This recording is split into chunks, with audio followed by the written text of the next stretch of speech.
Hello, you. Last week, we looked at why some songs just feel crunchy and loud no matter the volume on the dial. Our collaborative sleep agent playlist is over 100 tracks, linked to join at the bottom of the newsletter. This week, we're sitting in the sweet spot. Why does it matter where you sit when you're listening to music? And if you only use headphones, how can you squeeze the best out of them? Songs Brew editorial. The triangle of truth most setups aren't set up. Speakers are placed a reasonable distance apart and often end up against the wall. They sound good, but they could sound great with a couple of adjustments. Even the smallest budget bookshelves can sound decent. Usually, there is nothing wrong with the equipment and everything is just slightly wrong with the geometry. The real sweet spot is a physical space where you can sit and get the most out of your speakers. The starting point is making a triangle, where you sit and listen, and your speakers should form an equilateral triangle. If you are too close to your speakers, the image disappears too far, and it'll start to get a little flat. The point where the sound from both speakers crosses should sit just behind your head. With a little toe in, most people will naturally sit their speakers facing straight forward, but most often, having them angled slightly inwards, more towards your listening position, will give you the space you need. Here is where the sweet spot and your ears need to work together. Start with a really small 15-degree toe in. Listen to a song you know inside out and adjust as needed. At one point, you will notice the difference. You will know they are in the right place for you. Your tweeter position matters. The tweeter is the top component on your speakers, and the bass driver, woofer, is at the bottom. Tweeters handle high frequencies, detail, and clarity, typically coming in soft dome, metal dome, and ribbon dome. Soft is great for natural response. Metal is ideal for brightness, can be aggressive, and ribbon is ultra fast, high frequency, with stunning clarity. Woofers handle the low stuff like bass and sound depth. Larger cones move more air and offer more power at the lower end of the musical range. Kevlar, paper, polypropylene, and carbon fiber. Paper offers more natural bass. Polypropylene is more durable and offers a warmer sound.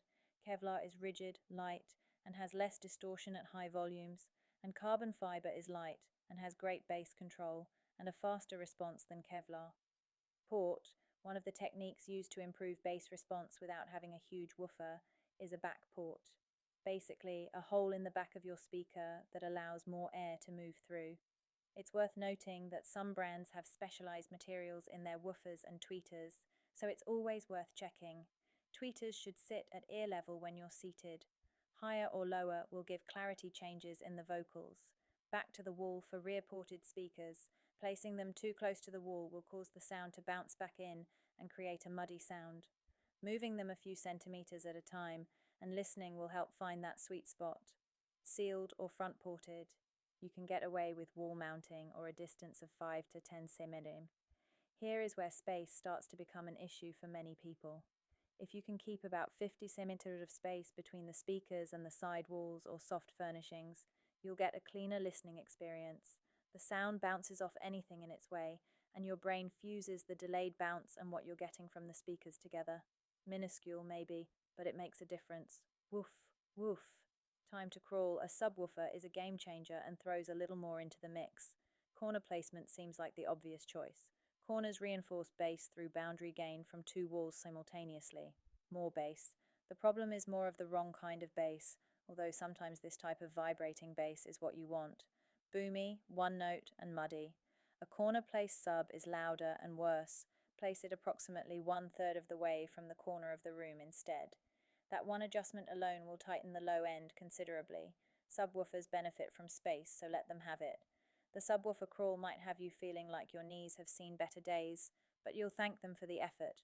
Put on a bass-heavy track and start crawling around the room to see where it sounds best. Mark it and place the subwoofer there. Practical? Not at all, but it is all in the pursuit of great sound. Believe it or not, when you can't tell you have a subwoofer while listening, because it is so refined, it means you've properly opened up your system. Headphones aren't speakers, so it stands to reason that headphones don't have the same sweet spot. However, they absolutely have a way to get the best out of them. Anything over the ear and anything with soft buds relies on the seal between your skin and the material of the pad or bud to help keep the sound as intended. If the sound is thin, too bright, almost tinny, there is likely a seal issue. Even the arm of your glasses can make a space in the seal that the headphones aren't designed for. Most headphones are designed to be worn at a specific angle, too. The driver inside is angled to be relative to your ear canal, too far forward or backward, and you'll lose detail or have a harsh treble. Having ANC on or off will change the frequency response. ANC applies a corrective curve to compensate for external noise. The sound isn't always better with it on, and more of us aren't bothered enough to check. You should be.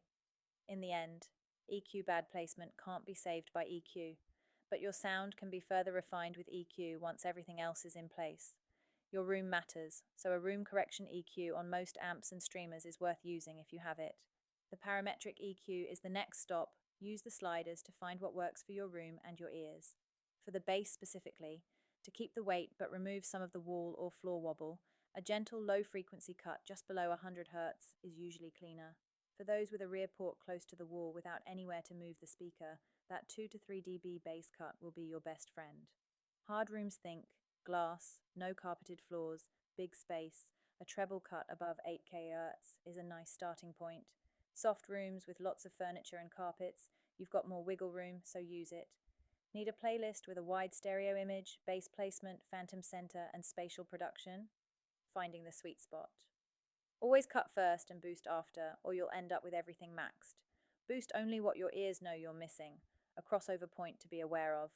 If you have a subwoofer, the crossover frequency is where the sub hands off to the main speakers. Most people leave it at 80 Hz and never touch it. The right crossover point depends on how low your speakers go. If your bookshelves roll off at 70 Hz and your crossover is at 80 Hz, there is overlap and muddiness.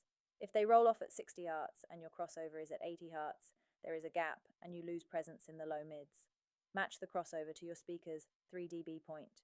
Check the specs. Most of us are listening to our setup at about 60% quality because we assume that the brand and quality will bridge the gap. The cool thing is, you don't need to upgrade your system if it isn't in the budget right now, and you'll get a better sound with a few adjustments. There is always a sweet spot. It's time you sat in yours. See you next Thursday.